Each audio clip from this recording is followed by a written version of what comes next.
Rise of the European Emperor by Taishan Laonyo. Chapter 361, Conversation between father-in-law and son-in-law. After Ferdinand II left, Julius II asked Marin seriously, "Why do you want to do this? Don't you know that the French are happiest by doing this? It's very simple for me to do this, because I want England. If the Spanish continue to ally with England, it will be difficult for me to do it. So, I want to dismantle the alliance between Spain and England." Anyway, his father-in-law is not an outsider, and he still needs his help in many places, so Marin said it directly. "You want England? In what name? Do you want to forcibly annex it, and then let me recognize you on behalf of the Holy See? Other countries will oppose it." "No, Giuliano, I don't want to occupy England by force, but I plan to change the way." "Tell me about it." "Edward of the House of York, you know it, right? Of course, it is said that it is legendary that he was able to escape the massacre of Henry VII. It is said that he was replaced by a sick boy who looks very similar. I supported Princess Margaret to do it. You? Why are you involved in England's affairs? Have you been planning England for a long time?" Julius II asked, puzzled. "Giuliano, you know, I want to engage in the great voyages, and the ships coming in and out need to pass through the English Channel, which will be very much under the control of England. Once England makes trouble for me and blocks the Strait of Calais, the narrowest part of the English Channel, I will be in huge trouble." Julius II thought about it, and it was really true. "So you want to target England?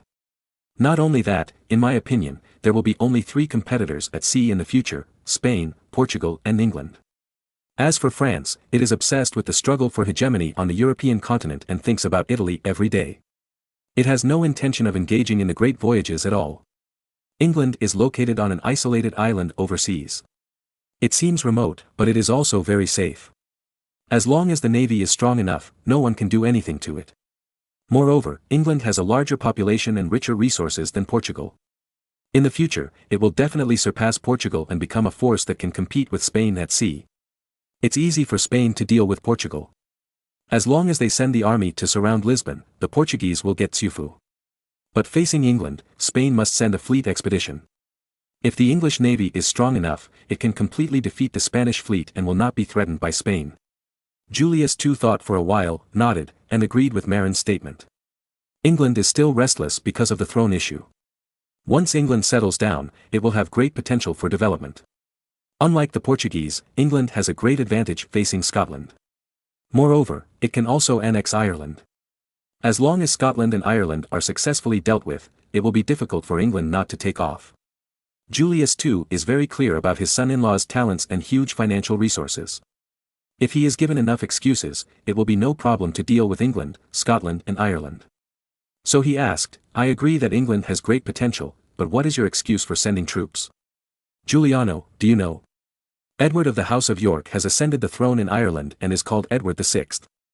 Moreover, his wife has just given birth to a daughter named Margaret." "You mean?" Julius II raised his eyebrows, obviously thinking of something. "If our little Caesar marries Margaret, can't he occupy England legitimately? Henry VII killed the king and seized the throne. It is absolutely legitimate for us to help Edward. Having said that, if Edward of the House of York gave birth to a son, it would be useless for little Caesar to marry Margaret. Don't worry about this, the French have already done it for me." Then, Marin told Julius II that Count Det ordered his cook spy to put contraceptives in his daughter Anna's food. Julius II was shocked. How can there be such a cruel father? Don't forget, Count Det has a son. As long as this matter is done, his son's earldom will no longer be an empty title, but a complete earldom. So, for his son, Count Det had to sacrifice his daughter. Julius II was silent for a long time, and suddenly asked, "You left Felice in East Frisia, do you want to get my support alone?" Marin choked and didn't know what to say. Moreover, Julius II did hit the nail on the head. Unexpectedly, just a simple conversation, Julius II actually figured out this problem. Helpless, Marin had to tell the truth. "Yes, I do think so." "I knew it," Julius II murmured. "Felice is not as beautiful as Angela, but you turned her into your lover. Generally speaking, a lover should be more beautiful than a wife. So, I was a little puzzled before. Today, I finally figured it out. Don't mind, Giuliano, although my motives for possessing Felice are impure, I have absolutely nothing to say about her. And, you see, don't I plan to train her eldest son Robert to be the Pope in the future? Moreover, I plan to use Rovere's surname. That's true, Angela is soft-hearted and won't bully Felice. It's just that I'm worried that Felice will be jealous of Angela's position as the wife in the long run, and the sisters will kill each other. After all, Felice is a very strong person. Julius II said worriedly. That's nothing. I'm planning to let her son become the Pope. The mother of the Pope, how glorious. Julius II was immediately furious. Talking about the Pope's mother in front of the Pope, this is so strange. By the way, why did you let that fat brother go to the French palace? To give Queen and contraceptives. Contraceptives cannot be tasted by people who test for poison, so there is no need to worry about being exposed. As long as Queen Anne can't give birth to a little prince, then England will belong to my son Caesar. I see. By the way, I heard that Italians are very proficient in poisons. For example, chronic poisons like the Borgia family's Cantrella. I plan to find a poison that can permanently sterilize women or men. Well, it's best to find a poison that can permanently sterilize women. After all, this kind of medicine should be available in the female world. Italy is better than Germany in alchemy, so please keep an eye out for it. I want to give Queen Anne this medicine so that she will never have children. Julius II looked at Marin with complicated eyes. I don't know what to say about having a son-in-law like you. My grandson Caesar will surely be happy and bright in the future. Angela is fine now, she is young and beautiful, but when she gets older and less attractive, I hope you don't poison her. Why do you say that? I am so good to Angela. How could I murder her? Angela is young and beautiful now, so you will naturally pamper her. When she gets old, I'm afraid you will despise her. By then I will definitely be gone, and no one will protect her. Don't say that. No matter how cruel I am, I will only harm outsiders and not my own family. I'm not worried that you will treat Caesar badly, because he is your son and heir. I'm only worried that you will despise Angela when she gets old. As a father, I'm scared to see my son-in-law is so sinister. Marin didn't know whether to laugh or cry. Okay. Can I swear? I swear in the name of God that no matter how old or ugly Angela becomes, I will love her for the rest of my life, otherwise I will go to hell after I die and be fucked by demons every day. Julius II was immediately disgusted by Marin's oath. Even swearing is so disgusting. Also, don't abandon Felice. No, Felice is the mother of the future pope, how dare I abandon her? Get lost. Chapter 362, Stirring Up the Spanish Storm. After Marin left, Julius II thought for a long time. Although Marin's troubles made Julius II very dissatisfied, there was one thing Marin said correctly, that is, all of this was ultimately his own grandson, little Caesar. England is not a small country. It is larger than Portugal, only the area of England is counted, and the population is also 3 million. If Marin's plan is followed, it is still very likely that Caesar will obtain the co-governance of England in the future, just like Ferdinand II did to the Kingdom of Castile. Moreover, Marin's concerns are not unreasonable. If Catherine of Aragon marries Prince Henry according to Henry VII's plan, Spain, a dual power of sea and land, will become a helper of the Tudor dynasty of England. At that time, it will be very difficult for Edward of the York family to restore the York dynasty. Because the King and Queen of Spain will definitely help their son-in-law. Therefore, taking this opportunity to break up the alliance between England and Spain is indeed the right approach. However, Julius II is not optimistic that Marin can destroy it successfully this time. Because the marriage between England and Spain is politically motivated. Even if Princess Catherine was wronged, Ferdinand II and his wife would probably compromise for the sake of the overall situation, as long as Henry VII gave them a way out. Henry VII was in trouble at this time, and he was obviously not willing to give up Spain, a powerful ally. Therefore, it was certain that Henry VII would bow his head and apologize. In this matter, Ferdinand II got face, and due to strategic needs, he could only continue to wrong Princess Catherine. Julius II called Marin over and analyzed the matter to Marin. After listening to it, Marin was silent for a long time. Finally, Marin raised his head and said, I thought too simply, Juliano. If I send someone to spread this news in Spain, will it affect the decision of the Spanish royal family? Julius II thought for a while and said, if it is spread widely, it should be possible. Especially the part where Prince Henry poisoned his brother at the age of 11, it must be emphasized. However, you have to think about it. If you send people to Spain to publicize, clues will eventually appear. If the Spanish find out, they will regard you as an enemy. That's true. Marin was a little distressed. Spreading news is different from inquiring about news. To inquire about news, you just need to do it quietly and it is difficult to be discovered. To spread news, your men need to publicize it in public, and it is easy for people to follow the clues and find traces. Moreover, there are indeed not many of Marin's men who know Spanish, so it is difficult to do this. Marin told this problem to Julius II. After thinking about it, Julius II's eyes suddenly lit up and said, "The problem you mentioned is a big problem for you, but it is not a problem at all for some people." Some people? It means. Marin was a little confused. French. Julius II said firmly. French? Yes, why didn't I think of it? Marin slapped his head and instantly understood what Julius II meant. France and Spain have been in love and hatred for many years. It is normal for both sides to send spies to infiltrate each other. Even many Spanish nobles have secretly turned to France. Similarly, many French nobles have also secretly colluded with Spain. Therefore, as France has been in love and hatred with Spain for many years, it is not too simple to spread the news in Spain. The most important thing is that spreading this news is extremely beneficial to France. Because France is also afraid of the alliance between England and Spain, because that will make France suffer from enemies from both sides. Therefore, if there is a way to disintegrate the Anglo-Spanish alliance, the French will definitely be very happy to do it. Moreover, it is said that the old woman Isabella I is seriously ill. The news of Catherine's tragic experience spread throughout Spain. In addition, she was informed that her husband was having fun in Italy. I wonder if she would be angry to death. To be honest, Marin was very afraid of Isabella I. It's not that Isabella I is more capable than Ferdinand II. It's because Isabella I is very interested in overseas colonization. No matter how talented Ferdinand II is, his vision is limited to Europe, mainly Italy.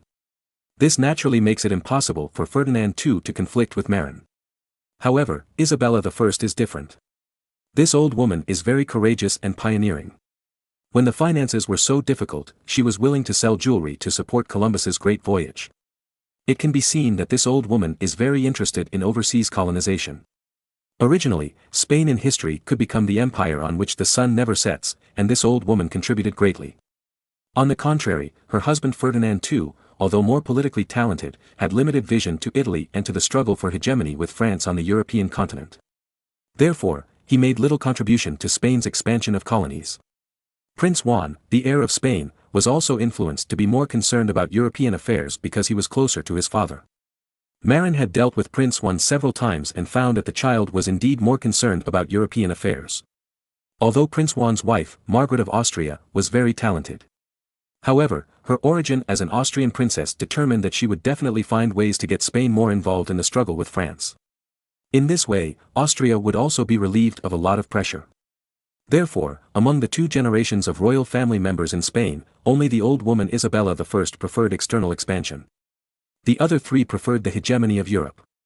As long as this old woman died, Spain would be more European. It's strange to say that according to history, Isabella I should have died at the end of November last year. Why is she still alive now? Marin didn't know that this matter had something to do with him. What was the connection? Back then, Marin used a dose of ginger and brown sugar water to save Prince Juan who had a cold and fever, and also used the trick of rubbing the body with strong liquor to keep Prince Juan who had a high fever alive. This matter is not over yet. After Prince Juan survived, these two tricks of curing diseases were treasured by the Spanish royal family as secret recipes. No, at the end of November 1504, that is, last winter, Isabella I also caught a cold and had a high fever because of her old age and frailty. Originally, in this era, a high fever was a sure death. However, using Marin's secret recipe for treating Prince Juan, Isabella I survived by rubbing her body with strong liquor and did not die. However, after drinking the ginger and brown sugar water, she did not recover immediately. Why? Because Isabella I is different from Prince Juan. When Prince Juan was sick, he was still a 19-year-old boy, which was the most energetic moment in his life. Although she was seriously ill, as long as the root of the disease was removed, the young body would recover quickly. Isabella I was different. She was old and weak. Moreover, she also had some gynecological diseases. Therefore, she also took ginger and brown sugar water, but she did not get better immediately. However, the critical period was over. For people who are infected with colds, the most fatal thing is probably a high fever. Nowadays, as long as you don't die from a high fever. Although you still have to lie in bed weekly, it is not fatal.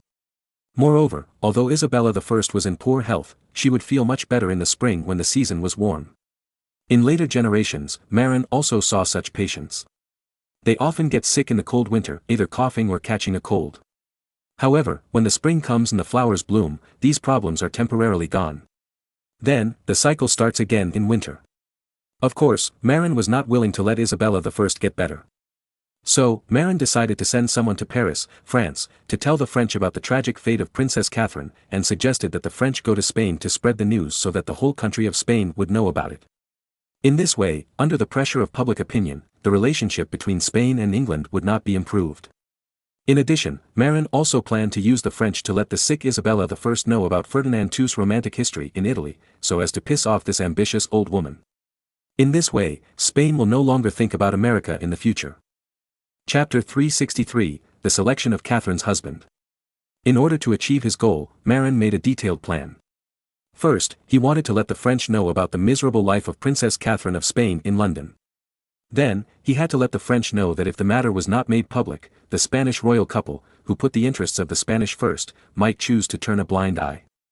In other words, if Princess Catherine's tragic experience was not made public to the Spanish people, this matter would not be a big deal and would not undermine the alliance between England and Spain. Therefore, in order to break the relationship between England and Spain, people need to be sent to Spain to publicize the tragic experience of Princess Catherine being imprisoned and beaten in London. In addition, the deeds of the current Crown Prince of England who poisoned his brother Arthur at the age of 11 also need to be well publicized. In this way, the Spanish people will not only sympathize with Princess Catherine's experience, but also hate Henry VIII, the little bitch. With such a sinister and vicious little rascal, Princess Catherine is definitely jumping into a fire pit. As long as the public opinion in Spain is one-sided, the Spanish king and his wife will have to consider taking Princess Catherine back. Moreover, according to the Bible, a younger brother will be cursed if he marries his sister-in-law. With the combination of the three aspects, the chances of Princess Catherine being taken back to Spain are very high. Even if the Spanish royal couple is not happy, they have to ask the Spanish subjects whether they agree or not. As for which Frenchman to do this? Marin had already planned it, or Count Dirt. Count Dirt was eager to become a powerful earl with an earldom, so this person's desire to make merit was very strong. In order to make merit, he did not hesitate to give his daughter contraceptives. So, if such a merit is given to him, I don't believe he will not accept it. You know, destroying the alliance between Spain and England is definitely a great achievement. In this way, Marin happily decided the process and candidates for the operation of this matter. However, after Marin finished this matter, Julius II found him again, frowned, and raised a question that made Marin very distressed. Marin, if you do this, after bringing Catherine of Aragon back to the country, who will Princess Catherine marry in the future? Have you thought about the candidate? Who will Princess Catherine marry? What does this have to do with me? Marin was a little confused. Fool, think about it again. After Princess Catherine returns to her country, who will Spain choose to marry her? Julius II said angrily. Who will Princess Catherine marry after she returns to her country? Let me think. It must be a monarch or prince who is well matched. Well, it's impossible for Britain, there is only one prince in Britain. It's impossible for the Kingdom of Scotland, James IV has a queen. It's impossible for the Kingdom of Bohemia and the Kingdom of Hungary, Ladislav II has married his third wife. It's impossible for the Kingdom of Portugal. Poland and Lithuania are impossible, Grand Duke Alexander has not divorced Helena of Moscow, although they have separated. The Kingdom of Denmark. Prince Christian, my God. Marin jumped up excitedly. Do you know the problem? Julius II asked. Marin nodded immediately. This matter was too serious. If Denmark and Spain were to marry, Marin wanted to destroy the Kingdom of Denmark, then there would be a big problem, and he might even become enemies with Spain. So, Marin immediately had a headache for this matter. However, if Princess Catherine returns to her country, the one she is most likely to marry is Prince Christian, the Crown Prince of Denmark. Because, if Princess Catherine of Aragon marries, she will become the queen in the future. Moreover, Denmark is also a powerful country. Although it was badly beaten by the four-nation coalition, it is still a powerful country. At least, they have two crowns on their heads, the throne of Denmark and the throne of Norway. If Princess Catherine marries, she will have two crowns, the Queen of Denmark and the Queen of Norway. It just so happens that Prince Christian, as the Crown Prince of Denmark, has no princess and no engagement. No matter how you look at it, it is most appropriate for Catherine to marry Prince Christian. Moreover, Denmark, which is currently in decline, will certainly be willing to marry a powerful country like Spain to gain more support to fight against the Hanseatic League and Marin's East Frisia. After thinking this through, Marin was extremely conflicted. He even wanted to give up his plan to interfere in the marriage of Henry VIII and Catherine. After all, destroying Denmark was Marin's plan a long time ago. At least, they had to seize Denmark's Jutland Peninsula. However, if Princess Catherine married Prince Christian, Spain would be Denmark's ally. If they attacked Denmark, it would be like offending Spain. At that time, the ships they sent to the Caribbean Sea in America, which needed to pass through the Canary Islands, might be attacked by Spain. The land rich in phosphate in Ioun might also be reclaimed by Spain. By then, he will definitely not have a good ending. But unfortunately, Marin has no ability to influence the decision of the Spanish royal family, nor does he have the ability to influence the Danish royal family. No, it seems that there is a way to influence Denmark.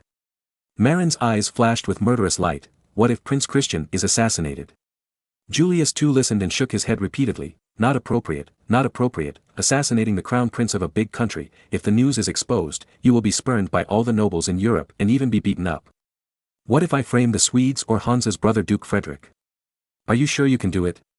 Yes, I will go back now to train the death warriors, the kind of death warriors who commit suicide after killing the target.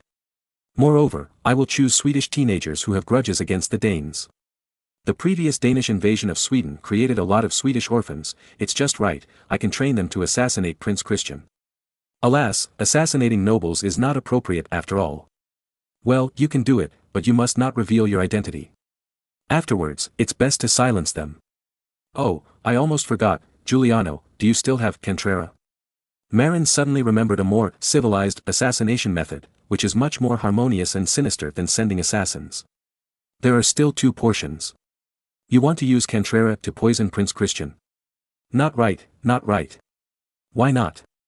This kind of slow-acting poison is just right for poisoning Prince Christian. After the poison is administered, the poisoner has plenty of time to escape. Are you stupid? If Prince Christian dies from Cantrera, and Caesar Borgia, the remnant of the Borgia family, does not have Cantrera poison leaked, doesn't it mean that people outside the Borgia family also have Cantrera? In this way, everyone will suspect the cause of Alexander VI's death. That's true. He wanted to kill Prince Christian, but he couldn't drag his father-in-law, the Pope, into the water. How about I send someone to buy from Caesar Borgia? Send a real Swede to buy, and then kill him afterwards. When the time comes, when we investigate, we can put all the blame on the Swede. That's a good idea. But you have to remember that when you send the Swede to buy, you have to do it semi-publicly. That is, you have to accidentally let the outside world know that a Swede visited Caesar Borgia. I see. Afterwards, when Prince Christian was poisoned by Cantrera, everyone would associate it with the visit of the Swedes to Caesar Borgia. Then, the Swedes were blamed for no reason, hee. There is another benefit to this matter. Once it is confirmed that Prince Christian died of Cantrera, Caesar Borgia will be hated by the Danish royal family and even feared by the entire European aristocracy. At that time, you send someone to kill Caesar Borgia, and perhaps others will think that it was the Danish royal family who did it. My father-in-law is wise. Marin flattered Julius II. Then, the 2 foxes, one old and one young, laughed triumphantly. But, under this smile, the room was filled with a cold atmosphere. Chapter 364, Nickel Mine Found. On the Apennine Peninsula, the conspiracy continues and never stops. In Moa, Cuba, Wiltz successfully found the laterite nickel mine according to Marin's instructions. In order to find the exact location of Moa, Wiltz and his team spent a full month wandering around the northeastern coastal area of Cuba. After repeatedly comparing the coastline and landing to find the lake described by Marin, they finally determined the location of Moa. Fortunately, the Taino people in Cuba are very friendly. After seeing Wiltz and his team, they did not shoot directly. Wiltz is also a person with many years of work experience. He presented gifts such as salt and bread at the right time, which won the great favor of the locals. The Taino people are gentle and hospitable, and Wiltz knows how to use small things to get closer. Therefore, Wiltz quickly gained a foothold in the Moa area. With the enthusiastic help of the Taino people, Wiltz quickly led people to build houses for living and settled down in the local area. Of course, the Taino people's requirement is to bring them salt frequently. In fact, Wiltz is also quite speechless about the lack of salt among the Taino people. Why? The Taino people live by the sea. Unfortunately, the Taino people in Cuba are less civilized and can only fish with canoes or hunt with earth bows and arrows. Of course, they also grow some cassava, but the planting technology is extremely extensive. Although they live by the sea, the Taino people need brave people to drive canoes to the Yucatan Peninsula in Mexico to exchange with Mexican Indians. Mexicans know how to use clay pots to cook salt, but Mexicans will not teach the Taino people, otherwise, how can they exchange goods with the Taino people? However, driving a canoe to the Yucatan Peninsula to exchange salt is a journey of death. The canoe is too small. If the sea is angry, it doesn't need a big storm, but a slightly larger storm can swallow the canoe. Therefore, going to the Yucatan Peninsula to find the Mayans to buy salt is very costly, and often costs lives. Therefore, more than a dozen tribes near Moa held a joint meeting to inform Wilts that as long as they provide enough salt to the locals every year, Wilts can settle down and dig stones in the local area, and will get help from the locals. Of course, salt is not for free. The locals will also take out game or cassava in exchange. However, the price should be cheaper, preferably the same as the price of the Maya in the Yucatan Peninsula. It should be noted that the brave men who paddled canoes to the Yucatan Peninsula to exchange salt often increased the price several times after selling the salt back to Cuba. After all, it was what they exchanged for with their lives. The locals used cassava as a reference for food and transactions. Of course, there were also shellfish currencies. However, outsiders were unlikely to recognize shell currencies. For example, when trading with Mexicans, the currency on the Mexican side mostly used cocoa beans as a reference. When the currencies of both sides were inconsistent, cassava and oats, which could be used as food, became important references. In the Yucatan Peninsula, 1 pound of salt was exchanged for 5 pounds of cassava. But in Cuba, 1 pound of salt could be exchanged for more than 20 pounds of cassava. Therefore, the local chiefs asked that if Wilts could provide them with a large amount of salt at the price of 5 pounds of cassava for 1 pound of salt, then all his activities in the local area, except killing, would be strongly supported by the locals. Wilts knew that Cape Breton Island could provide Cuba with a large amount of salt, so he agreed without hesitation. Moreover, Wilts also promised to provide the locals with iron farm tools and bows and arrows to facilitate local farming and hunting. In this way, the two sides get along more happily. If Marin had not repeatedly issued orders to strictly prohibit colonists from having relations with local women, some immigrants might have gone to bed with enthusiastic local girls. Fortunately, the horror legend of syphilis and Marin's harsh punishment measures scared these guys. After settling down, Wilts began to lead the team to find nickel mines. Although Marin gave a rough range, Marin's casual finger was a very large piece of land. So Wilts and others also ran their legs off. Fortunately, Wilts used black bread as a reward and hired a group of locals as guides, so he was not worried about getting lost in the rainforest. Although Marin said that he was looking for red soil. However, before it was developed, the island of Cuba was full of dense jungles and lush grasslands. If you want to find red soil, you have to dig up the grass and trees first. In this way, Wilts searched for 2 weeks before he finally found the red soil. Fortunately, the red soil is easy to recognize, otherwise, Wilts would have been exhausted. After finding the red soil, Wilts immediately set up a furnace and burned the collected red soil at high temperature. Sure enough, after high-temperature burning, the red soil changed color and turned into green nickel oxide. At the same time, it emitted a pungent smell, SO2. After finally finding the nickel ore, Wilts was very excited and immediately began to mine the laterite nickel ore, and began to assemble the furnaces and pipes taken down from the ship, intending to calcine the laterite nickel ore on a large scale.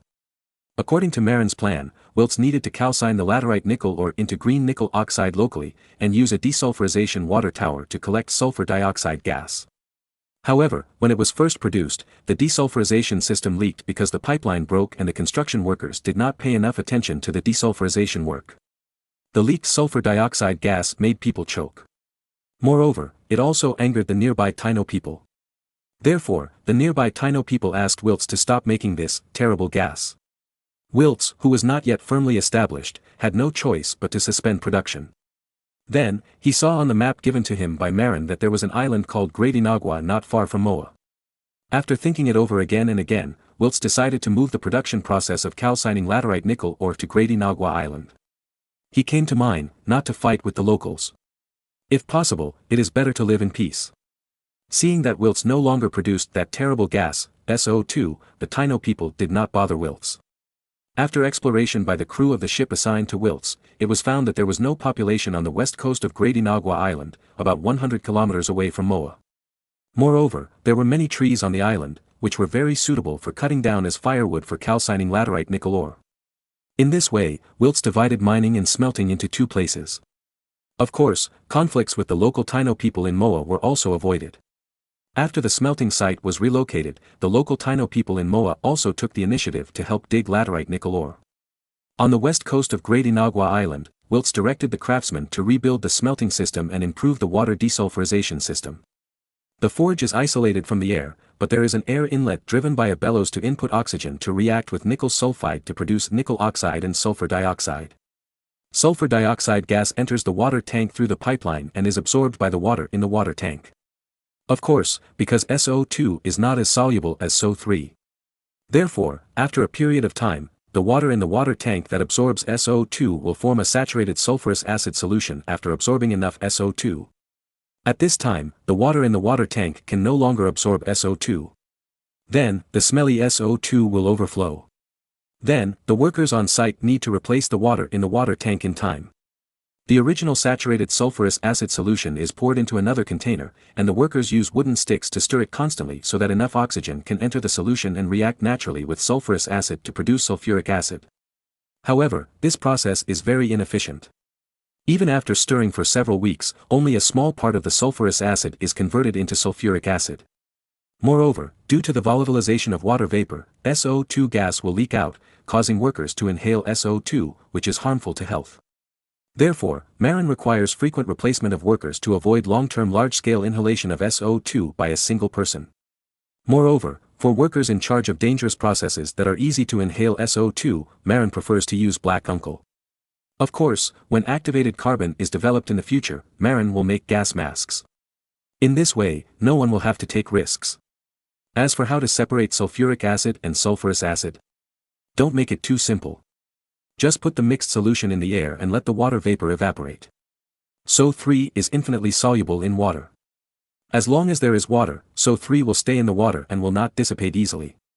SO2 is different. Its solubility-volume ratio with water is 40:1. As the water vapor evaporates, SO2 will gradually dissipate. When the water is reduced to a certain level, SO2 will be almost dissipated. Then, what is left is the higher concentration of sulfuric acid. Chapter 365 The Value of Cuban Nickel Ore. Wilts strictly followed the guidelines for the treatment of laterite nickel ore written by Marin to obtain a large amount of nickel oxide and sulfuric acid. After the nickel oxide is produced, it will be shipped to Cape Breton Island for further refining into nickel metal. Then, when smelting stainless steel, it is added to the ferrochromium alloy, melted and smelted again in the reverberatory furnace, and impurities are further removed. Of course, nickel metal can also be melted and mixed with copper to become white copper, pretending to be silver. For Marin, who is good at counterfeiting coins, white copper is definitely the best for casting counterfeit coins. As for sulfuric acid, it has a wide range of uses. First of all, it can be used to make copper sulfate and zinc sulfate, both of which are simple pesticides that are easy to obtain and can greatly reduce crop pests and diseases. Although it is not as toxic and effective as the chemical pesticides of later generations, the harm is not as great as the highly toxic pesticides such as cyanide in later generations. For Marin, copper sulfate, zinc sulfate, lime sulfur mixture and plant pesticides, mainly pyrethrum solution, are all simple and easy to obtain pesticides. Moreover, because copper sulfate and zinc sulfate have a larger yield than pyrethrum, they can become mainstream pesticides. In addition, sulfuric acid can also be used to make nitric acid, promoting the development of chemical science, and even allowing Marin to make nitrocellulose, smokeless gunpowder. There is another use that Marin thought of by chance, that is, it can be used to make optical glass. Quartz sand, the raw material for producing glass, often contains various impurities. Among them, the impurity that most affects the performance of glass is iron ions. In the presence of iron ions, the glass will turn green, affecting the transmittance and reducing the quality of the glass. The Venetians came up with a way to neutralize iron ions with pyrolusite, reducing the green color of the glass. However, the glass treated in this way does have good transmittance in the early stage. But over time, the glass will appear purple. Moreover, this physical decolorization method will reduce the transmittance of light, so it is not suitable for making optical glass. In his previous life, Marin had seen a way to make optical glass, that is, pickling quartz sand. The so-called pickling of quartz sand is to use sulfuric acid or hydrochloric acid, or even aqua regia, to soak quartz sand powder to remove impurities in the quartz sand. Quartz sand is insoluble in acid, but iron ions, including some other metal ions, are basically soluble in acid. After pickling, the iron ions are dissolved in the acid. In this way, the content of iron ions in quartz sand is suppressed to a very low level. Moreover, various other miscellaneous metal ions are also washed away by pickling. The glass made from this pure quartz sand has high purity and strong light transmittance. What is such optical glass used for? Nonsense, of course it is used to make telescopes. Now, the telescopes used by Marin's men, the army model, can only see things within 5 kilometers, and farther away, they are directly blurred. The same is true at sea, green glass, which greatly affects the effect of the telescope. If the powdered quartz sand is washed with sulfuric acid, the content of iron ions in the quartz sand will be reduced to the greatest extent possible. Of course, the key point is that the quartz sand needs to be ground very finely, so that the iron ions wrapped in the quartz sand can be fully avoided from escaping the fate of being pickled. Of course, even if it is ground very finely, it is difficult to avoid the situation where a small amount of iron ions remain. After all, even if you use a steel grinder to grind it hard, you can't grind the quartz sand into an atomic state. But as long as it is ground into powder and then pickled again, it is more than enough to make advanced optical telescopes. The telescope lenses made using this method will have the strongest light transmittance, comparable to the so-called Russian military telescopes in later generations. In this way, it will be more convenient for spies and scouts to obtain enemy intelligence. In naval battles, commanders can also more easily determine the number of artillery on enemy ships, and even estimate the relevant calibers. In short, with sulfuric acid, quartz sand can be pickled to produce the best optical glass and the best telescopes, and enhance the reconnaissance capabilities of Marin's reconnaissance personnel. So, Marin's development of Cuba's nickel mines has reaped huge rewards. The nickel produced can be used to smelt stainless steel, or to make cupronickel, which can be used to counterfeit silver and make fake silver coins. If the European silver coin has a high silver content and is relatively soft, it would be fine, but cupronickel is too hard and can be distinguished. Unfortunately, at this time, the European silver coin has a high copper content, resulting in a high hardness. Therefore, counterfeit coins made of cupronickel are actually more difficult to distinguish. Cuba has a large reserve of laterite nickel ore, which is in the millions of tons. Marin is ready to flood Europe with fake silver coins made of cupronickel. And sulfuric acid, a byproduct of processing laterite nickel ore, is also widely used. Whether it is optical glass or pesticides such as copper sulfate and zinc sulfate, for Marin, they are very practical things. You ask me how copper sulfate and zinc sulfate are produced. Copper is indeed difficult to dissolve in dilute sulfuric acid, but which fool told you to use copper and sulfuric acid to produce copper sulfate? Can't we use high-purity copper ore? Whether it is copper oxide or other copper compounds, they are all soluble in sulfuric acid. As for zinc sulfate, it is even simpler. The crude zinc ingots scraped from the wall of the cooling tube of the smelting furnace are directly thrown into the sulfuric acid. Then, the crystals of copper sulfate and zinc sulfate are purified, packed into oil paper bags and sealed, and then they can be transported to various places as pesticides. When you need to use it, just unpack it, dissolve it in water according to the proportion, and spray it directly with a sprayer. As for how to make a sprayer, is this a problem? Marin can copy a manual sprayer that will be carried on the back of a farmer in the future, which is professionally used for spraying pesticides.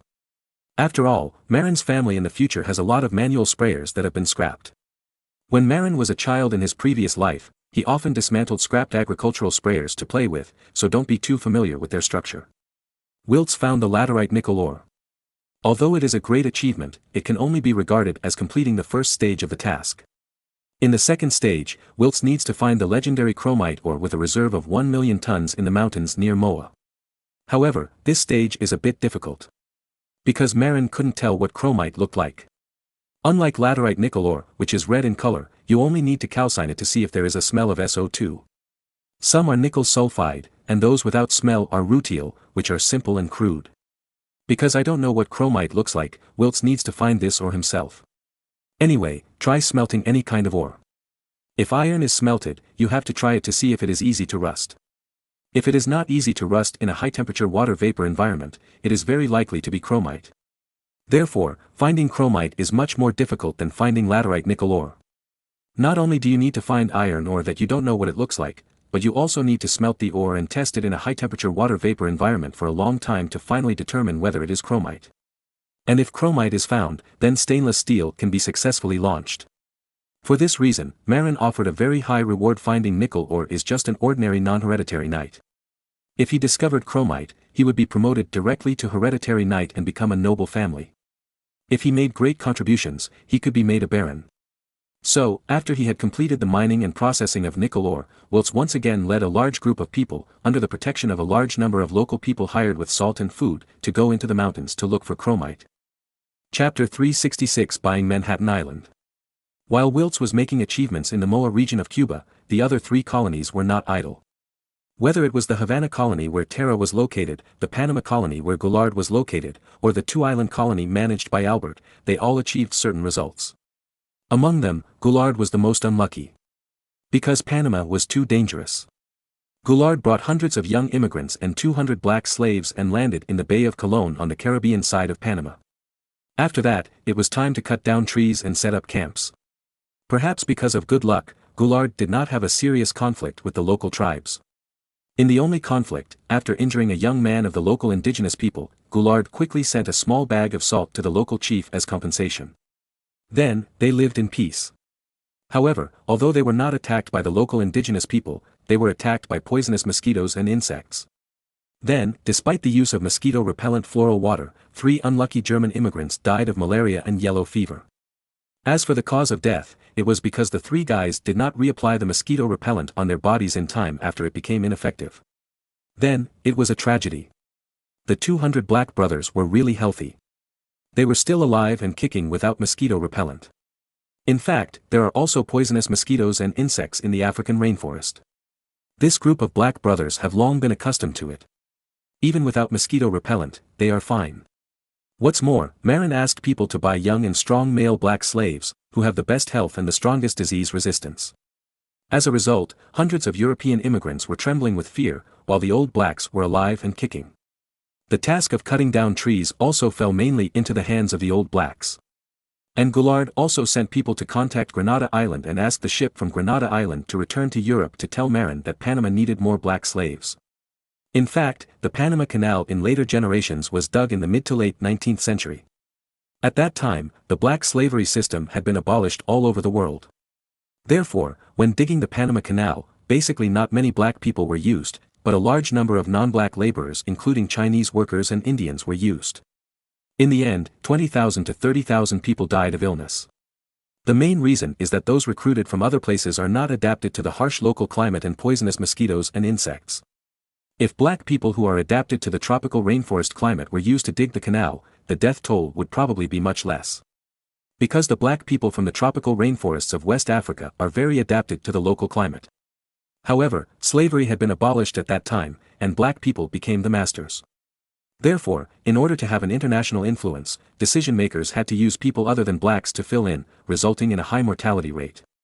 Therefore, the most suitable people for digging the canal are actually black slaves from the tropical rainforests of West Africa. Of course, if you have the ability to enslave the local Indians in Panama, that's fine. However, it seems a bit difficult to capture those Indians who are good at jungle warfare from the dense tropical rainforest. It is better to buy honest black uncles from Africa to do the work. The Havana colony where Terra is located is much better than the Panama colony of Goulard. At least, although both are tropical, the climate in Cuba is much milder and there are fewer poisonous mosquitoes and insects. Because, at this time, the island of Cuba has a population of about 300,000. The development and influence of so many people on the island make the local area more suitable for human habitation. Moreover, the island of Cuba is also relatively north in the tropics. Its latitude is similar to that of Hong Kong, and the climate is similar. In short, it is much better than Panama, which is close to the equator. After arriving at Havana Bay, where Columbus had arrived, Terra chose the same choice as the Spaniards, building a castle on the peninsula on the west side of Havana Bay.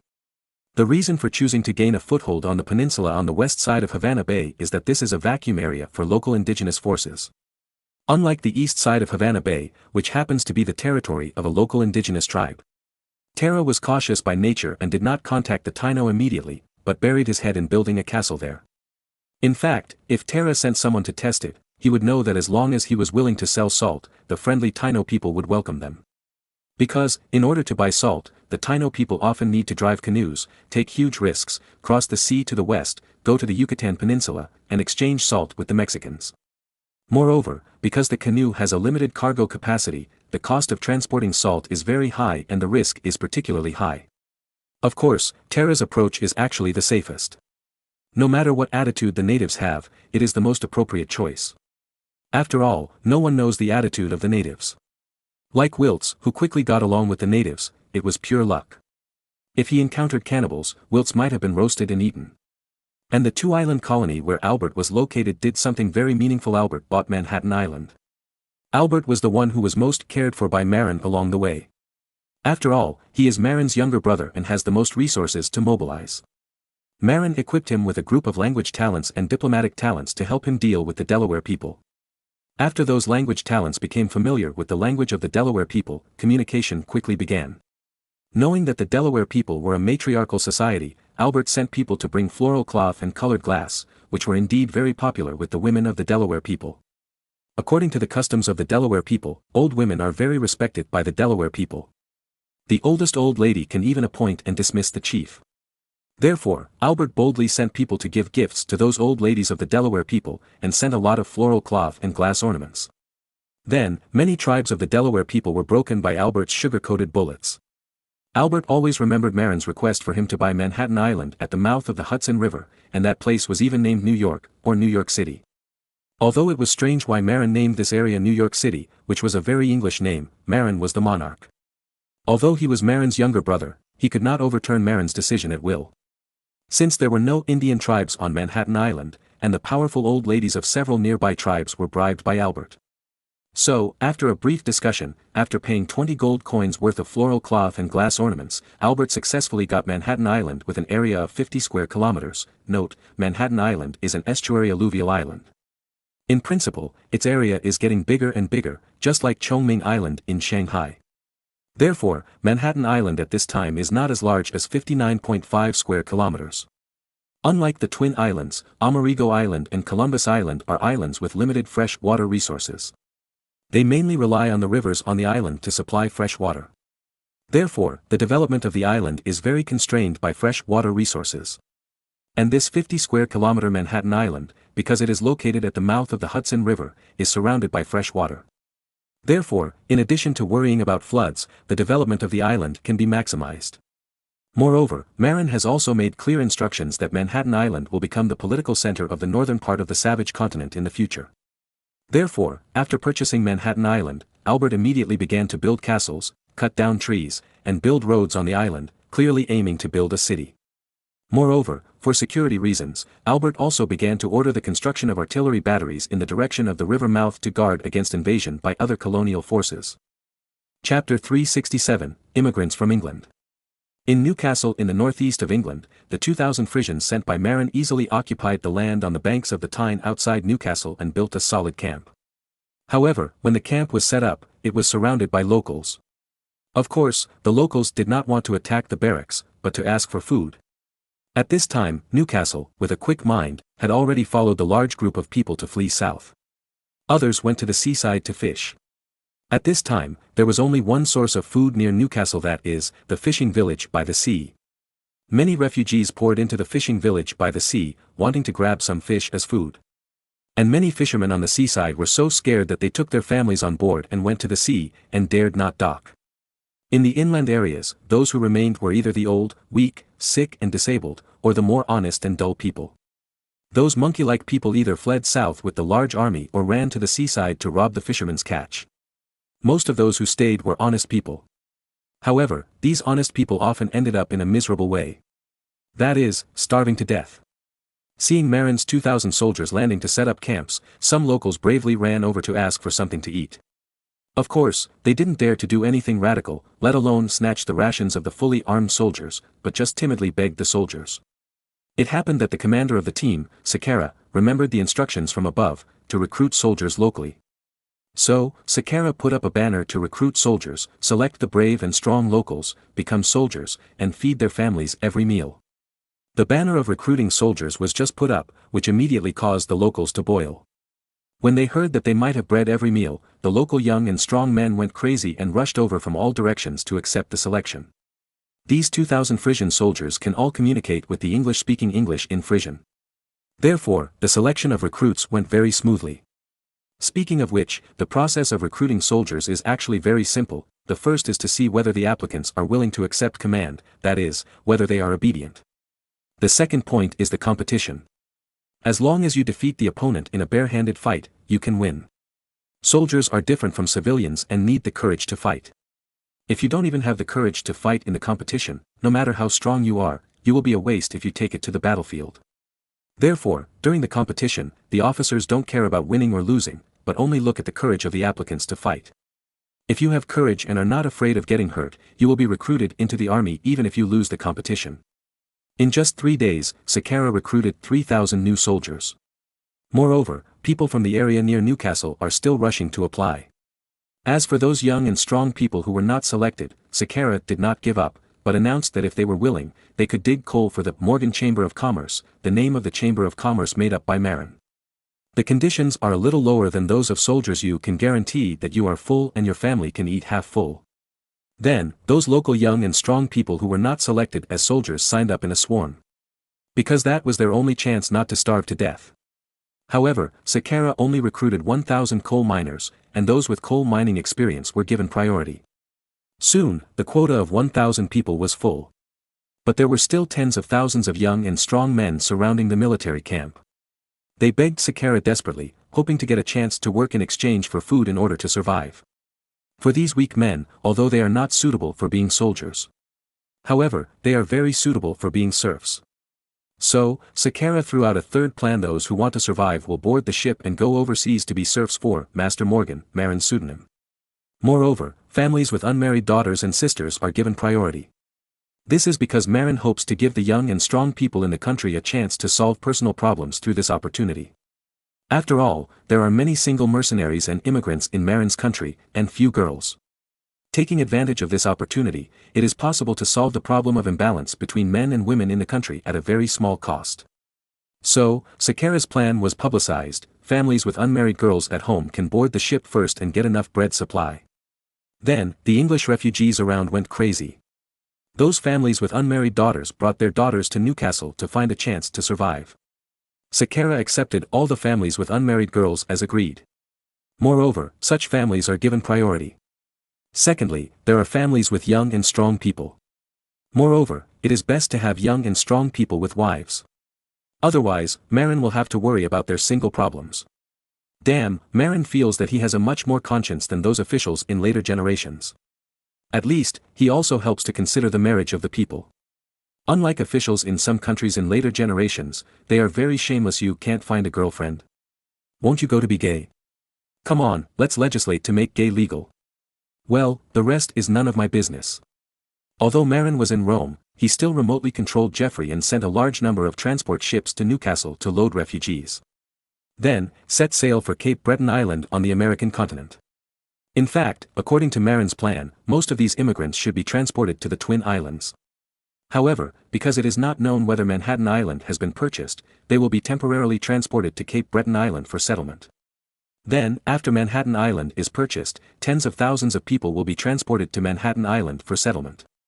In addition to giving priority to families with unmarried girls and married young and strong families, Sakara also issued a third priority criterion: those who are good at carpentry and logging can also be given priority to immigrate. There are too many trees in the New World, and a large number of lumberjacks and carpenters are needed to deal with them, turning those overwhelming trees into wood, building houses, and making furniture. In addition, there are also ships. In short, for a new world full of tall trees, being able to handle wood is also an advantageous skill. Sakara estimates that there are about 70,000 to 80,000 hungry people around Newcastle who have not fled south. Among them, there are 40,000 to 50,000 people who meet the immigration conditions. However, Geoffrey only sent 3,200-ton ships. These 30 ships can only carry about 5,000 people each round. It takes more than 3 months to transport to Cape Breton Island. It will probably take until next year to transport 40,000 to 50,000 people. Who knows whether England can recover by next year and whether it will stop immigration activities. Therefore, Sakara reported to the headquarters and requested more ships to transport immigrants. Otherwise, it will change over time. If the English court recovers and suddenly sends troops north to stop immigration, it will be bad. In particular, if it is delayed until the autumn harvest of 1505, once England has enough food, it may solve the refugee problem. In addition, many refugees are almost starved to death. By then, it will be unlikely to recruit immigrants in Newcastle so openly. Therefore, if you want to get enough immigrants, you must race against time. Geoffrey soon received Sakara's report and agreed with Sakara's point of view. However, Geoffrey had no decision-making power, so he sent someone to rush the report to Rome and asked Marin to make instructions and decisions. Chapter 368, Food for Ship Plan. A few days later, Marin received Geoffrey's report in Rome. To be honest, during the time Marin was in Rome, his intelligence department spent a lot of money to make the intelligence appear in Marin's hands in a timely manner. More than a dozen horses died just to transmit information. In addition, more than 30 horses were injured and needed long-term recovery. However, Marin had no choice. Compared with intervening in the war in West Frisia, the death of dozens of horses was still acceptable. However, if Marin's idea was known by the Animal Protection Association in later generations, they would definitely come to confront him. Of course, Marin also despised those people in the Animal Protection Association. They didn't protect people well, but they thought about protecting animals. They didn't consider people and stood on the side of animals. Obviously, these animal protectors either had broken brains or animals practiced to become spirits and disguised themselves as humans. Of course, it is reasonable to protect rare animals like giant pandas. Otherwise, the world species would be too monotonous. After Marin received the report on Sakara forwarded by Geoffrey, he felt that Sakara's concerns were very reasonable. Henry VII is not an incompetent man. He is unable to control the situation now because he was caught off guard. Once the situation stabilizes, Henry VII will definitely regain control of the northern region, especially the northern town of Newcastle. Therefore, Sakara's worry that England will send people to take over the north after the autumn harvest this year is indeed a big problem. Therefore, Sakara's proposal to increase the number of manned ships is very pertinent and timely. If it were not for Sakara's reminder, Marin would have almost forgotten the problem of insufficient immigrant transportation capacity. However, the other half of the 30 merchant ships of the shipping company also have their own transportation tasks, and it is impossible to transport all of them to immigrants. Therefore, there is only one way to solve the problem: by a ship. It is too late to build a ship, and the immigrants are in a hurry to be transported away. Therefore, the quickest way is naturally to buy a ship. As for putting Marin's warships into the transportation of immigrants, it is naturally impossible. Because Marin's warships are very different in shape from those of other European countries. Once the warships are used, England can quickly infer who is the troublemaker. Therefore, in order to cover up his origins, Marin could only buy several of the most popular sailing ships in Europe. For example, the Cog sailing ships currently popular in the northern coastal areas of Europe, and the Clark sailing ships and Caravel sailing ships popular in southern Europe. After thinking again and again, Marin decided to send a business team at the same time to go to the Hanseatic League areas such as Hamburg and Lubeck, the coastal areas of England, the coastal areas of France, the coastal areas of Portugal and the coastal areas of Spain, and spend money to buy 100 large merchant ships with a displacement of more than 200 tons, large ships in this era. With 130 merchant ships with a displacement of more than 200 tons, one transportation can transport 10,000 to 20,000 people. In this way, it can be guaranteed that tens of thousands of people will be transported before the arrival of this autumn. After all, it takes more than 3 months to go back and forth to Cape Breton Island. However, given that the market price of each merchant ship of more than 200 tons is as high as 2,000 or 3,000 gold coins, hundreds of ships will cost 200,000 or 300,000 gold coins. Therefore, the existing funds in the East Frisian treasury are also somewhat insufficient. It's not that they can't take it out, but after they take it out, other departments won't have cash.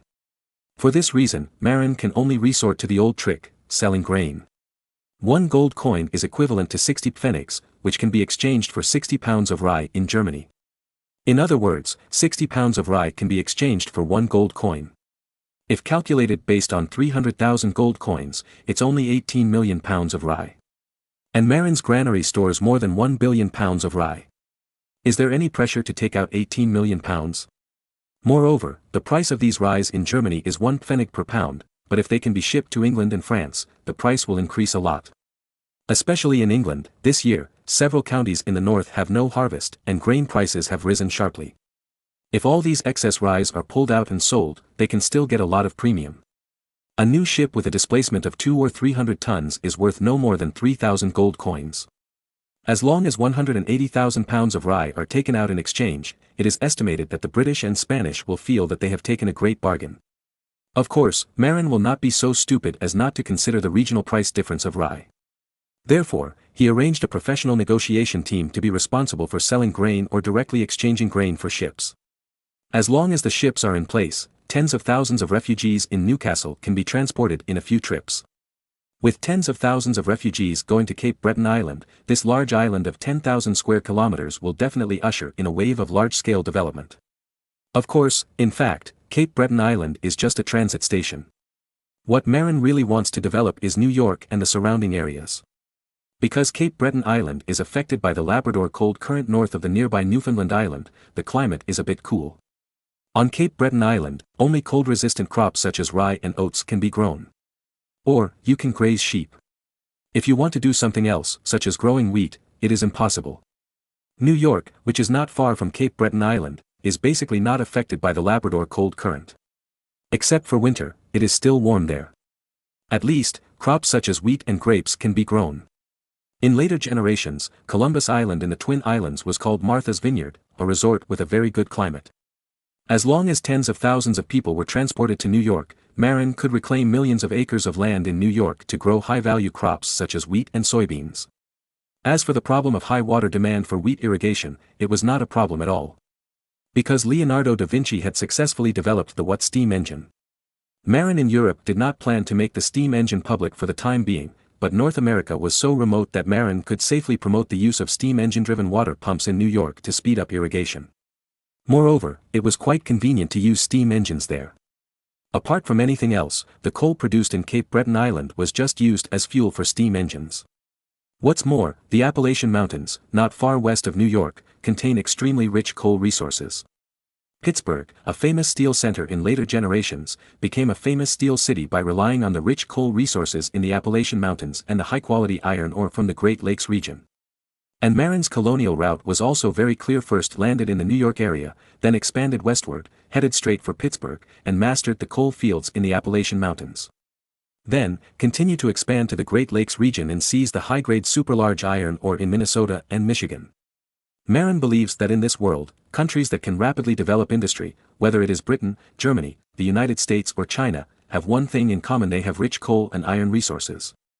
Therefore, once the Industrial Revolution is launched, Britain can rise rapidly, Germany can rise rapidly, the United States can rise rapidly, and China can also rise rapidly. If there is no energy, it will be more miserable. The representative of the misery is France. In the 19th century, when the British began to carry out a vigorous industrial revolution, the French had no coal, only an iron ore resource. But iron ore is useless, coal is the kingly way.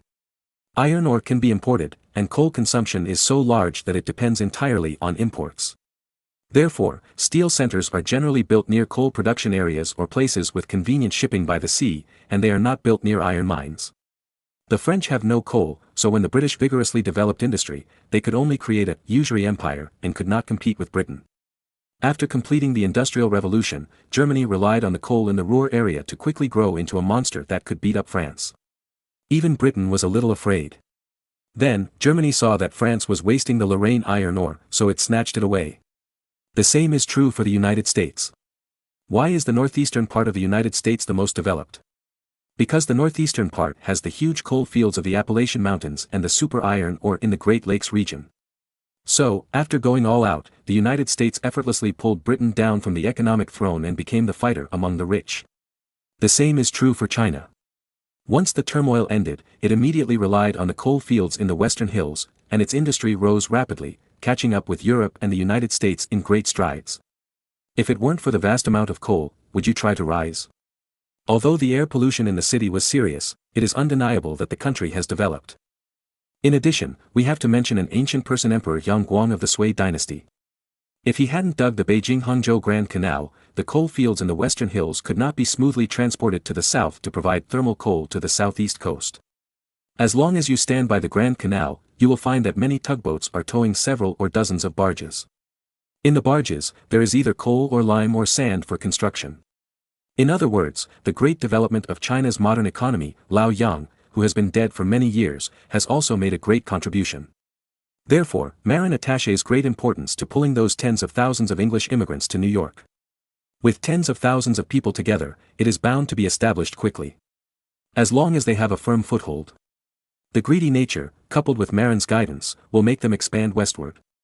Therefore, the plan of exchanging food for merchant ships to transport immigrants must be implemented as soon as possible. This would speed up immigration and allow Marin to control the area near New York more quickly. Of course, Marin was not so confident about these Englishmen. Marin wrote to Bishop Taylor, asking him to send dozens of Frisian priest students who had graduated from the fraud school, who could communicate with the English in Frisian, to open more churches in New York, and brainwash those English immigrants every week, so that they would all become Marin's diehard fans and loyalists. Chapter 369, The Frenchman Who Lingers. With enough ships, you also need enough sailors. Fortunately, Marin was well prepared. During his stay on Texel Island, he opened a sailor school and hired veteran Portuguese sailors to serve as teachers to teach young Frisian fishermen how to become a qualified sailor. Today, there are far more sailor schools on Marin's territory than the sailor school on Texel Island. Now, Marin has established 20 sailor schools in the coastal areas. Almost all the young and strong Frisian fishermen have received training as ocean-going ship sailors during the fishing moratorium. Therefore, even if 100 ships are purchased, Marin is not short of sailors. Just go to the seaside fishing village to recruit a large number of sailors. Then, with the captain and first mate trained by the captain school, you can sail away. Of course, you have to arrange a few old sailors as leaders to prevent inexperienced sailors from making mistakes. The Frisians are the only seafaring group in the German region, except the Netherlands, and the only reliance of Germany for great navigation. Unfortunately, the Germans of later generations did not respect the Frisians, often regarded the East Frisians as representatives of stupidity, and made up all kinds of jokes to make fun of them. Therefore, Germany in later generations did not make good use of the Frisians, a group that was good at great navigation, and tried every means to integrate them into the landlubber group. Then, the Germans became less and less able to sail. When Weyer wanted to sail, the British had already occupied an absolute advantage. And Marin, by chance, this body has half the blood of inland Hans, Germans, and half the blood of Frisian nobles. Therefore, the Frisians have a natural sense of closeness to Marin, the only great noble with half Frisian blood. The dead ghost Edisard I also counts, but was killed by Marin. Moreover, Marin, who attaches great importance to great navigation, is also very friendly to the Frisians and helps them in various ways. He even issued loans to allow the Frisians to buy fishing boats and fishing nets. Of course, the only requirement is that young people from the Frisians must serve as sailors for Marin's ship. The Frisians are not actually opposed to being sailors for Marin. Although it may be life-threatening to be a sailor on a warship for Marin. However, in the past, when fishing at sea and there was no money to buy a big ship, driving a small boat to go fishing was no less dangerous than a naval battle. Therefore, those fishermen who dared to go out to sea to fish were not afraid of death, and there were many brave ones. At least, the Frisian fishermen were much braver than those serfs. After Marin wrote a letter with specific arrangements for buying a ship and selecting sailors, he sent someone to send it back to East Frisia at full speed. Then, he stretched comfortably, called the servants, and asked them to help him make a pot of Earl Grey milk tea. However, looking at the big black brick, Marin felt a little distressed. Why? Such a black brick actually costs the price of a good horse, which is really a rip-off. This is the price in Lithuania. When it is shipped to East Frisia, the price has risen to a sky-high price of one black brick for 2 horses. Therefore, Marin actually feels that the cost of drinking this inferior black brick tea is no less than eating truffles. But Marin knows that this kind of black tea brick is the lowest quality tea in the Ming Empire. It has not even been fried. It is directly steamed and pressed into bricks. Therefore, Marin is more and more looking forward to trade with the Ming dynasty. Even if you drink black tea, it must be Anhua black tea. Like this moldy black brick in front of you, if you throw it to China, I guess ordinary people will not be happy to drink it.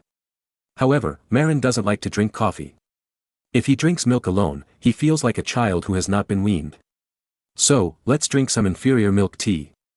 Of course, this inferior refers to tea, not milk. Just when Marin was happily planning to drink inferior milk tea, he saw Julius II came in angrily, snatched Marin's milk tea cup and took a big sip. Marin was full of black lines, he had just blown the milk tea cold, and he hadn't taken a sip yet. Giuliano, what's wrong? Why are you so angry?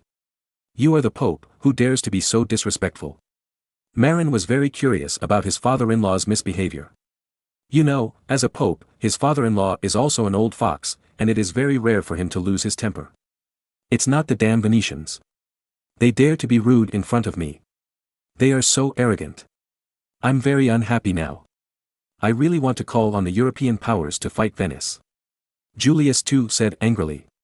Don't, fighting Venice is nothing, but if you provoke the French, it will be a big trouble. The French have not withdrawn from Italy. Julius II muttered. Indeed, although France was defeated by the Spaniards and lost the Duchy of Milan. However, it still controls most of the Duchy of Savoy, mainly the Piedmont region, which is the rich region with Turin as the core, as well as the Liguria region, the original core area of the Republic of Genoa. Speaking of which, the Duchy of Savoy and the Republic of Genoa were very unlucky. Originally, they turned to France to cling to the thigh. Unexpectedly, they hugged a mace. The French were still okay when Charles VIII was in power, and they were allies with the two countries. But after the ambitious Louis XII ascended the throne, in the second year of his reign, 1499, he directly annexed the Piedmont region, the core of the Duchy of Savoy, leaving the Duchy of Savoy with only Savoy and Nice, becoming a small country. Originally, Savoy was a big state in Italy. The Republic of Genoa was also unlucky. Louis XII had his eyes on the Liguria region where the Republic of Genoa was located. Then, Louis XII took the opportunity of seizing the Duchy of Milan and gave Corsica, which originally belonged to the Duchy of Milan, to the Republic of Genoa. Don't think this is a good thing. Louis XII used the remote Corsica island to exchange for the Republic of Genoa's homeland, the Liguria region. The Liguria region is the homeland of the Republic of Genoa and belongs to a prosperous area. Corsica, in this era, was just an underdeveloped and backward island. Even in later times, it was still a remote and poor place in France. Although Corsica has more than 8,600 square kilometers, and Liguria has only more than 5,400 square kilometers, the account is not calculated in this way. Louis XII's move was equivalent to exchanging Qinghai Tibet in later times for Shanghai. Anyway, it was equivalent to exchanging copper blocks with Genoa for gold ingots. The Genoese wanted to refuse, but they couldn't beat France. Therefore, the ruling class and wealthy businessmen of Genoa had to run to Corsica in a panic and become the owner of the island. In other words, the French still have a large territory in Italy, and it is a relatively important territory Liguria and Piedmont. In any case, the French will be involved in Italian affairs. In fact, Louis XII is currently recuperating and busy with England's affairs, so he has no time to care about Italy for the time being. When the French recover, Louis XII will definitely lead his troops south to Italy. In short, for Italians, the French are just like ghosts that linger around. Chapter 370. The fight finally begins. At this moment, it was already February 1505. George, the Duke of Saxony, who had been resting in East Frisia for a month, finally commanded the army to start moving. To be honest, Marin was so anxious during this period, waiting for George to go to West Frisia to give his head to the Duchy of Guedes. When the war was over, he could return home. Otherwise, if George's army did not set out for a day, Marin would have concerns. What if he returned to the country and happened to be captured by the emperor? Even if George had just left, Marin was unwilling to go back. Why? Because George had not been completely defeated. If the battle became a stalemate, George asked the emperor to let him send troops to join the war. If he was in the country, he could not refuse. Therefore, Marin eagerly looked forward to George going to die and wipe out the army. Although Duke George was a little mediocre, he was not a fool. The experience of the last defeat was still fresh in his memory. Therefore, after the army arrived in East Frisia, George simply stopped and began to reorganize the army. As for why the army was reorganized, it's very simple. George's army was an 8-nation alliance put together by more than a dozen princes, and there were great problems with command and coordination between the various teams. Therefore, during his stay in East Frisia, George mainly spent his time coordinating the command of the army. If this issue is not coordinated well, there will be problems with the command on the battlefield, but it will be doomed. After coordination, George, at the suggestion of his generals, made reasonable arrangements for the army. The elite heavy cavalry and heavy infantry of the Duchy of Saxony and the Electorate of Saxony, as well as artillery, were arranged in the middle to be responsible for the main offensive. The 4,000 Flemish elite infantry supported by the Habsburg family were arranged on the left wing to cover the attack in the middle. Moreover, these 4,000 Flemish infantry were not responsible for the main attack, but for the main defense to prevent the enemy from breaking through the flank and threatening the middle. As for the miscellaneous troops put together by the Saxon nobles, George arranged them on the right wing. Although it is said that the right wing composed of these miscellaneous troops is easy to collapse if they are broken through. However, the war arranged by George was from east to west. In this way, the miscellaneous army on the right wing was on the sea side. Duke George of Saxony remembered that the enemy's mobile force came from the south in the last defeat. When the battle formation was facing west, the Flemish corps on the left wing was across the south side of the war, mainly to guard against possible flank attacks by the enemy. The weaker miscellaneous army was lined up on the sea side. If you want to launch a sneak attack, you have to come from the sea. However, it is unrealistic to raid the right wing from the sea. Because the landing of a large-scale army is very time-consuming. By the time you land, the war may have been over. West Frisia is close to the sea, and the main battlefield Groningen is not far from the sea. It seems really difficult to attack the right wing of the Saxon coalition from the north. This war arrangement method was a plan that Duke George of Saxony and his generals discussed for a long time before they came up with it. Of course, the unfortunate Duke George didn't know that when he was rehearsing the new battle formation by the Ems River, the East Frisian trainee spies who served the soldiers of the Flemish corps in the Flemish corps had already recorded the new formation of the Saxons and sent it to Kohler. Then, Kohler sent someone to send it to Marshal Bonitz, the chief coach of the Principality of Guedes stationed in Groningen. After receiving the information sent by Kohler, Marshal Bonitz had a headache. Because this matter is indeed not easy to handle.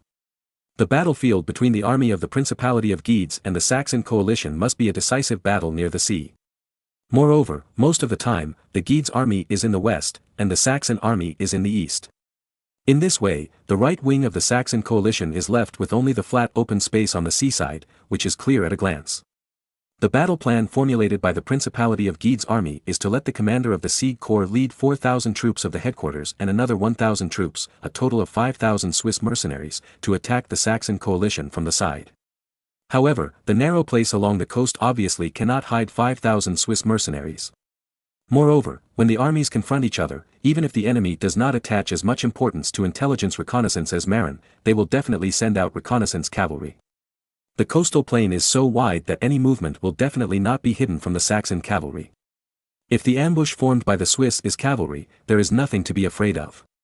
They can rely on high mobility to suddenly attack the right wing of the miscellaneous army. However, the Swiss mercenaries are all infantry. Let the infantry go around in circles to encircle the flank of the Saxon coalition, or on the plain by the sea, they must have been discovered by the enemy. Therefore, relying on Siege Swiss mercenaries to attack the weakest right wing of the Saxon coalition is not realistic.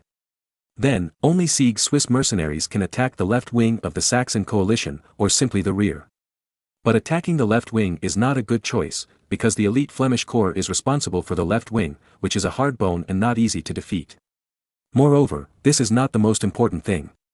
Before, Marin had sent a message to the people of Guedes, repeatedly emphasizing that it was best not to severely damage the Emperor's Flemish corps. Otherwise, after suffering too much loss, His Majesty the Emperor would be angry and might send troops to retaliate. At that time, Marin might have to respond to the Emperor's call and send troops to help attack the Principality of Guedes, and he couldn't escape. Why? Maximilian I understood that Marin avoided sending troops to help George, Duke of Saxony. After all, the Duchy of Saxony and Marin had fought a war and were considered enemies. It was reasonable for Marin to be unwilling to send troops to help his enemies fight. However, once the war evolved into a retaliatory military action by the Habsburg family, the nature changed. If the Habsburg family took the lead in sending troops, Marin, as a loyalist of the Emperor in name, would face the Emperor's anger and be expelled from the Emperor's faction if he refused to send troops. By then, Marin would be neither inside nor outside and would be rejected by everyone. The result of being excluded by others is that others can group up and beat you up as much as they want, but you can't find teammates to group up and beat others up. Therefore, Marin repeatedly emphasized that you should not attack the area where the Flemish corps is located to avoid making enemies with the Habsburg family. Charles II certainly understood this truth. Although he colluded with the French, on the surface, the Duchy of Guedes did not fall out with the Habsburg family. You know, there are many places where the Duchy of Guedes borders the Habsburg family. If it leads to a full-scale attack by the Habsburg family, it would be very unfortunate. Marshal Bonitz sent the intelligence sent by Kohler to Gelden and asked Charles II for instructions. After thinking it over and over again, Charles II decided to let Siege Swiss mercenaries go around and attack the back of the Saxon coalition instead of attacking the flank. In this way, you can avoid a head-on confrontation with the Flemish corps of the Habsburg family. Moreover, according to intelligence, the troops arranged in the rear are all some miscellaneous troops and the old and weak, which are easy to break. However, before the decisive battle began, Marshal Bonitz decided to use the strong walls of Groningen to fight a period of offensive and defensive battles with the Saxon coalition forces to hit the morale of the Saxon coalition forces,